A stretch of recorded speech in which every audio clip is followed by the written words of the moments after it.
welcome to Mayan the morning it began. The trigger was not a missile. It was not a drone. It was a funeral.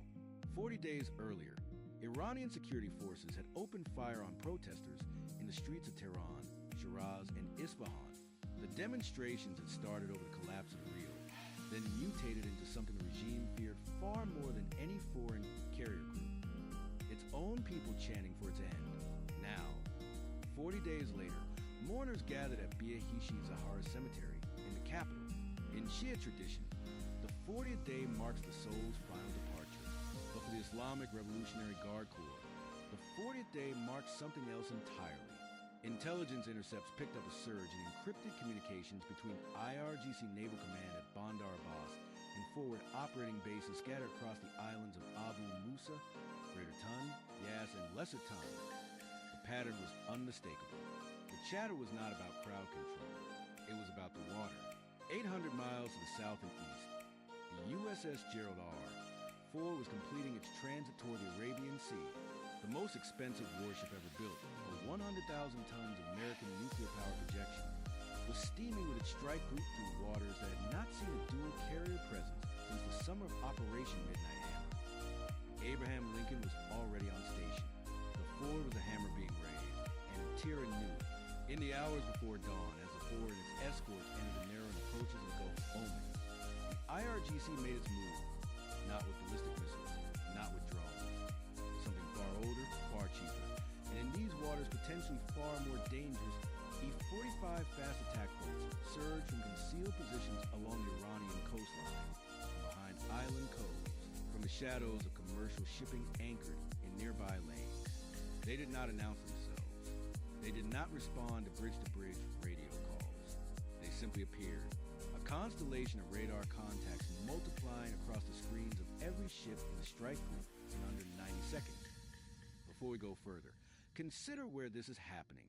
The Strait of Hormuz is not open ocean. It is a corridor at its narrowest point.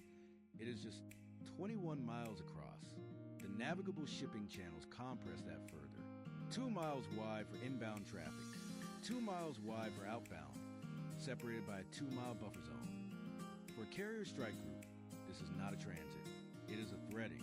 Imagine driving a convoy of 18-wheelers through a 1-lane alley with buildings on both sides, and someone has just released 45 motorcycles from every doorway. That is the geometry the Ford faced. The depth of the water here matters. The currents matter. The radar clutter from commercial tankers, some of them 300 meters long, create a forest of returns that small, fast-moving contacts can hide inside until they are close, very close. IRGC has trained for exactly this environment for over 40 years.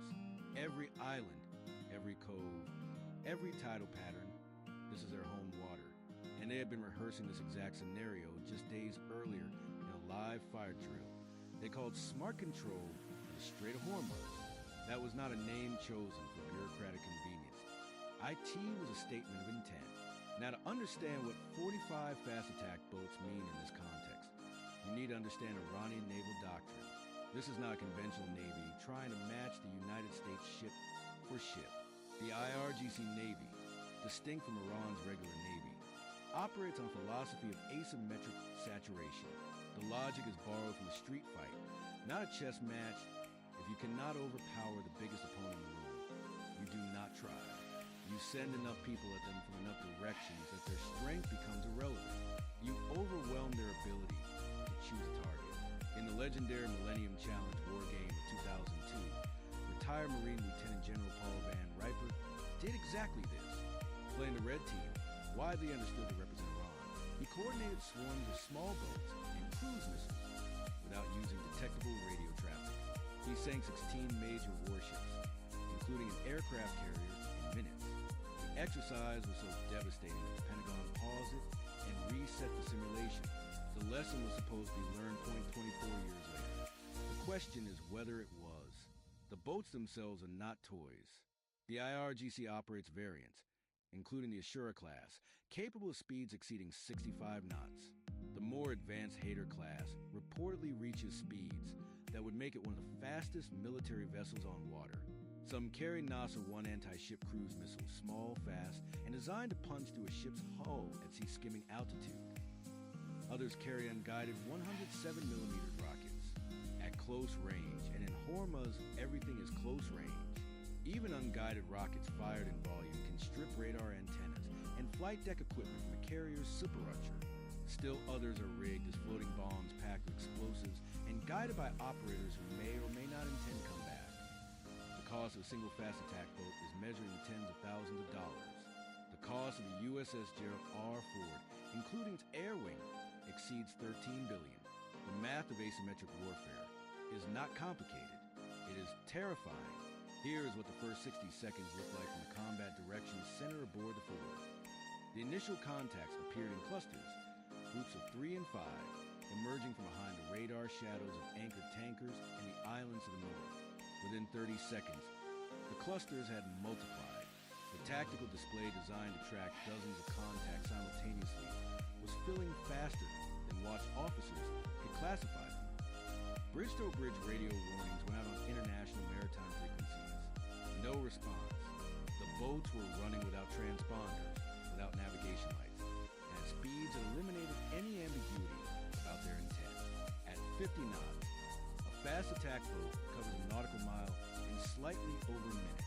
The escort's Arleigh Burke-class guided missile destroyers had positioned themselves in a screening formation around the Ford, but the geometry of the strait meant they could not spread wide enough to create a traditional defensive perimeter. The valley was too narrow. The motorcycles were already inside. The first wave, approximately 15 boats, came from the northeast, originating from the vicinity of Keshem Island. This was a decoy, not because the boats were unarmed, but because their purpose was to fix the strike group's attention and defensive fire in a single direction. Classic swarm doctrine. While the escorts swung their fire control radars northeast and began issuing final warnings, a second wave of 20 boats emerged from the southwest, threading between commercial tankers and the outbound shipping lanes. They were closer, they were faster, and they had missiles. The third group, 10 boats, materialized almost directly ahead, having departed from positions near Lyric Island under the cover of a cluster of anchored bulk carriers. This was the kill geometry. 3 axes of attack, converging simultaneous, designed to split the defensive fire of every ship in the group and create gaps that individual boats could exploit to reach weapons range of the carrier itself. What happened next demonstrated why the United States Navy spends what it spends. The Ford strike